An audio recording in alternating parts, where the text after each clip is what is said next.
नमस्कार दोस्तों, स्वागत है आपका हमारे YouTube चैनल फैक्ट मास्टर पर।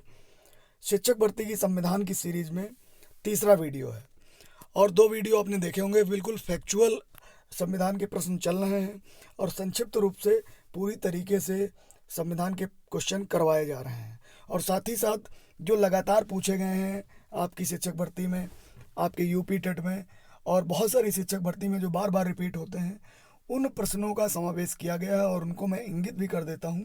साथ ही साथ टेलीग्राम ग्रुप का लिंक जो है आपके डिस्क्रिप्शन बॉक्स में मिल जाएगा, वहां से जाके ग्रुप को ज्वाइन कर लीजिए, जहां मैं पीडीएफ भी शेयर कर दूंगा। तो आज के इस वीडियो में हम लोग बात करने वाले हैं उद्देशिका की, प्रियम्बल। इसके बारे में जानते हैं कि यहाँ से कौन से क्वेश्चन आते हैं। दोस्तों, बात करेंगे अगर उद्देशिका की, तो 13 दिसंबर 1946 को जवाहरलाल नेहरू ने संविधान सभा में उद्देश्य प्रस्ताव प्रस्तुत किया। तो ये क्वेश्चन यहाँ से बन रहा है, 13 दिसंबर 1946 को जवाहरलाल नेहरू ने उद्देश्य प्रस्ताव पास किया था। इसको नोट डाउन कर लीजिएगा। उद्देश्य प्रस्ताव पर विचार विमर्श के बाद 22 जनवरी 1947 को, ये डेट भी बहुत महत्वपूर्ण है, को इसे सर्वसम्मत से पास किया गया। तो ये दोनों तारीखें ध्यान में रखिएगा। इसके बाद केशवानंद भारती बनाम केरल राज्यवाद के अनुसार उद्देशिका संविधान का अंग है, पर इसे न्यायालय में कानूनी दर्जा प्राप्त नहीं है। उद्देशिका को संविधान की आत्मा, ध्यान में रखिएगा, संविधान की आत्मा और संविधान निर्माताओं के मन की कुंजी कहा गया है। ये भी कभी कभार पूछ लिया जाता है। इसके परिप्रेक्ष्य में संवैधानिक अधिनियमों की व्याख्या की जाती है।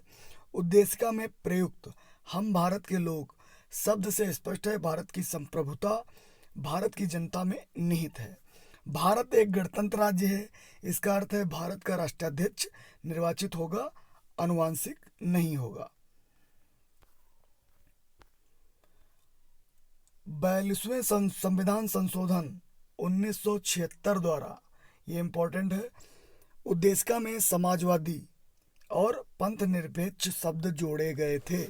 राष्ट्र की एकता और अखंडता से प्रतिस्थापित किए गए थे। यानी कि जो समाजवादी जोड़ा गया वो राष्ट्र की एकता शब्द को हटा करके, और जो पंथ निरपेक्ष जोड़ा गया वो राष्ट्र की एकता और अखंडता को प्रतिस्थापित करके। उद्देशिका में संविधान के अंगीकरण की तिथि 26 नवंबर 1949, बहुत बार पूछा जाता प्रश्न, बिल्कुल ध्यान में रखिएगा। इसी कारण 26 नवंबर को भारत में विधि दिवस कब मनाया, एक दिवस आता है, तो ध्यान में इसको भी रखिएगा कि विधि दिवस 26 नवंबर को मनाया जाता है।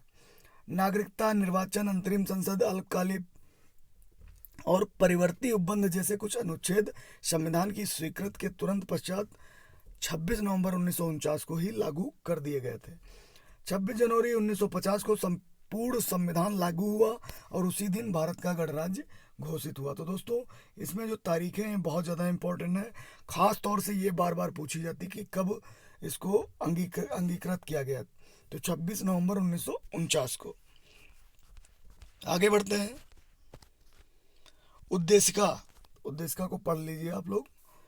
हम भारत के लोग भारत को एक संपूर्ण प्रभुत्व संपन्न समाजवादी पंथ निरपेक्ष लोकतंत्रात्मक गणराज्य बनाने के लिए तथा उसके समस्त नागरिकों को सामाजिक, आर्थिक और राजनीतिक न्याय, विचार, अभिव्यक्ति, विश्वास, धर्म और उपासना की स्वतंत्रता, प्रतिष्ठा और अवसर की समता प्राप्त कराने के लिए तथा उन सब में व्यक्ति की गरिमा, राष्ट्र की एकता और अखंडता सुनिश्चित करने वाली बंधुता बढ़ाने के लिए दृढ़ संकल्प होकर अपनी इस संविधान सभा में आज 26 नवंबर 1949 को मिति मार्गशीर्ष शुक्ला सप्तमी संवत 2006 विक्रमी को एदत द्वारा इस संविधान को अंगीकृत, अधिनियमित और आत्मार्पित करते हैं।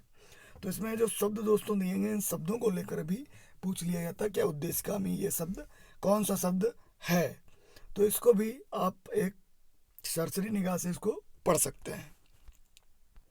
दोस्तों, उद्देशिका में सिर्फ इतने ही प्रश्न वन लाइनर में जो फैक्चुअल थे, जो लगातार पूछे जा रहे थे, वो मैंने आपको बताए हैं। आगे के वीडियो में मिलते हैं, संघ और उसके राज्य क्षेत्र के बारे में बात करेंगे।